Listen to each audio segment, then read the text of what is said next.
परमात्मा ने हमारा निर्माण क्यों किया? और अगर परमात्मा सर्वगुण संपन्न है तो हम ऐसे क्यों हैं? हम सर्वगुण संपन्न क्यों नहीं हैं? मनुष्यों का निर्माण उस परमात्मा ने क्यों किया? और अगर वो सोर्स अपने आप में पूरी तरह से समर्थ है तो फिर उसे कम प्रज्ञावान, जिनकी संपूर्णता उनके मुकाबले कम स्तर की है, उनका निर्माण करने की क्या ज़रूरत थी? उनका सृजन करने की क्या ज़रूरत थी? क्या जब हम कोई गलत कर्म करते हैं, कोई पाप कर्म करते हैं, तब हमें धरती पर सजा के तौर पे भेजा जाता है? और अगर हम मनुष्य परमात्मा को संपूर्ण करते हैं तो फिर क्या परमात्मा अपने आप में परिपूर्ण नहीं है? और उन्हें और भी ज़्यादा परिपूर्ण होने की ज़रूरत कैसे हो सकती है जब तक कि उनमें कोई कमी ना हो?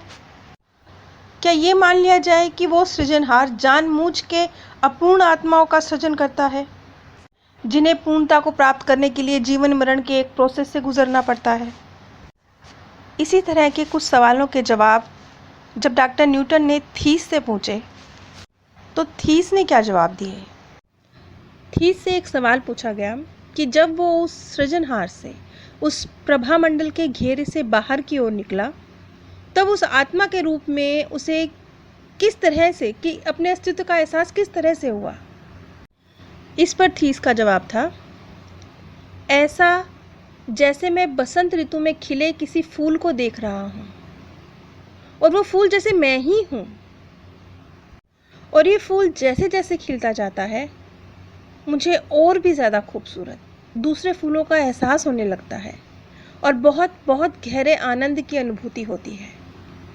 हम लोगों का, आत्माओं का एक मिल के कार्य करना, क्योंकि ये तो हम जानते ही हैं ना कि हम सब का एक दूसरे के ऊपर असर पड़ता है, तो वो जो एक कलेक्टिव कॉन्शियसनेस है उसके द्वारा किस तरीके से हम कार्य करते हैं, इस चीज़ को समझने के लिए डॉक्टर न्यूटन ने उनसे अगला सवाल किया कि ये जो खूबसूरत विस्फोटकारी खूबसूरत बहुरंगी ऊर्जा है, ये अगर खुद ही सभी फूलों को नष्ट कर दे तो इस पर उसका जवाब था कि ये स्रोत असीमित है, असीम है, और हम जानते हैं कि आत्माओं के रूप में हम कभी नहीं मरेंगे।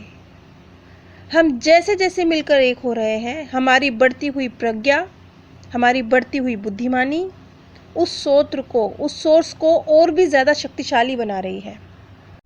थीस के इसी जवाब से हम समझ सकते हैं कि हम परमात्मा को कुछ देने की काबिलियत रखते हैं, इसीलिए तो हमारा निर्माण हुआ है। इस लाइन पे गौर कीजिए कि जैसे जैसे हम मिलकर एक हो रहे हैं, हमारी बढ़ती हुई, जैसे जैसे हम तरक्की कर रहे हैं एज ए सोल, तो जो हमारी बढ़ती हुई बुद्धिमानी है, जो हमारी उच्च स्तरों को पहुंचती हुई कॉन्शियसनेस है, जो हमारी चेतना के स्तर बढ़ रहे हैं, वो उस सोर्स को और भी ज़्यादा शक्तिशाली बना रहे हैं। यानी हम सब बेवजह इस धरती पर नहीं हैं, कुछ रीज़न है, बहुत महान रीज़न है, हम सबके अस्तित्व की कोई वजह है। और जैसा कि मैं पहले भी कई बार कह चुकी हूँ, सुनने में बहुत अजीब लगता है, समझ नहीं आता है, लेकिन हम इस चीज़ को धीरे धीरे आगे डिटेल में समझते जाएंगे। लेकिन हम सब उस, जिसे हम परमेश्वर, सृजनहार, सोर्स कुछ भी कह रहे हैं, उसे कुछ ना कुछ बहुत सकारात्मक देने की काबिलियत रखते हैं, इसीलिए हमारा वजूद है। इस चीज़ को हम आगे डिटेल में समझते जाएंगे। एक बात समझ नहीं आती कि वो सोर्स जो पहले से ही पूर्ण रूप से समर्थ है, उसे और भी ज़्यादा प्रज्ञा की, उसके सृजन करने की क्या ज़रूरत है? हम तो उनसे संपूर्णता में अल्प स्तर के हैं, कम स्तर के हैं, तो हमारी उन्हें क्या ज़रूरत है? उस सृजनहार को, उस परमात्मा को सृजन करने में सहायता के लिए हम हैं, और इस तरह से खुद का रूपांतरण करने के लिए और अपनी चेतना को उस उच्च स्तर तक पहुंचाने के लिए हम इस जीवन रूपी खेल के अंदर हैं। और अब एक सवाल, क्या जो आत्माएं गलत कर्म करती हैं, ऐसे आत्माओं को या अन्य आत्माओं को मजबूर किया जाता है कि वो पृथ्वी जैसे किसी या किसी भी दूसरे प्लेनेट पर जाके जन्म लें और ये ज़िंदगी वाला खेल खेलें? इस पर जवाब था, ये सब बेकार की बातें हैं। हम तो उस सृजनशीलता की खूबसूरती में और भी ज़्यादा फलने फूलने के लिए आए हैं। अब जो लोग पिछली कड़ियाँ देखते आए हैं उन्हें तो ये पता ही है कि हम लोगों ने खुद अपना इस जीवन को जीने का चुनाव किया है, खुद हमने इस पृथ्वी प्लैनेट पर जन्म लेना है, इसका चुनाव हमने किया है। ये सारे फैसले हमारे द्वारा खुद लिए गए हैं। किस तरीके से लिए गए हैं इस विषय में मैंने पिछली कड़ियों में डिटेल में बताया ही हुआ है। अब एक और सवाल कि अब जैसे हम हैं, हमारी आवश्यकता परमात्मा को, तो क्या परमात्मा खुद में संपूर्ण नहीं है? उसे संपूर्ण होने के लिए हमारी जैसी अपूर्ण आत्माओं की जरूरत? इस पर जवाब था कि वो सोर्स तो खुद को पूरा करने के लिए सृजन का कार्य करता है। अब यही तो बहस का मुद्दा है। जब कोई चीज स्वयं में परिपूर्ण होती है तो वो और भी ज्यादा परिपूर्ण कैसे हो सकती है? परिपूर्ण तो वो तभी हो सकती है ना जब उसमें कोई कमी हो। वो सृजनहार हमारे थ्रू अपने जिस भी रूप को प्रदर्शित करना चाहता है वो व्यक्त करता है, यानी हमें जन्म देता है। वो हमारे द्वारा खुद का चरम विस्तार करता है।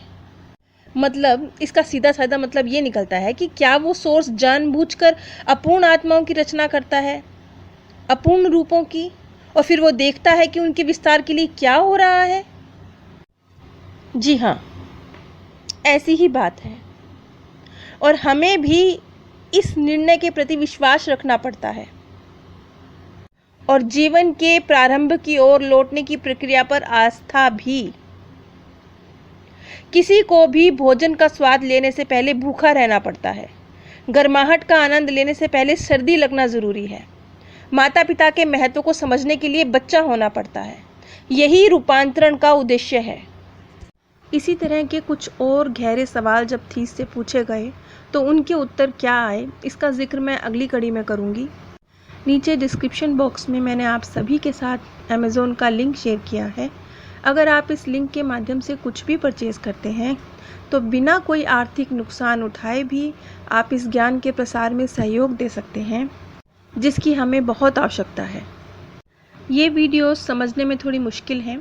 अगर आप आसान भाषा में एक कहानी के रूप में साधारण सामान्य ज्ञान को समझना चाहते हैं तो इसके लिए आप मेरे second channel path of happiness पर एक बार ज़रूर विजिट कीजिए।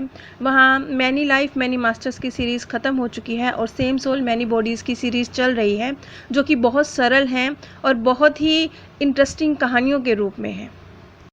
वो पाथ ऑफ पीस की वीडियोस की तरह मुश्किल नहीं है। आप सभी पर परमात्म सौंदर्य, प्रेम और आनंद सदैव बरसता रहे। आप सभी दिव्य परम धाम में स्थान प्राप्त करें। परमात्मा ने हमारा निर्माण क्यों किया? और अगर परमात्मा सर्वगुण संपन्न है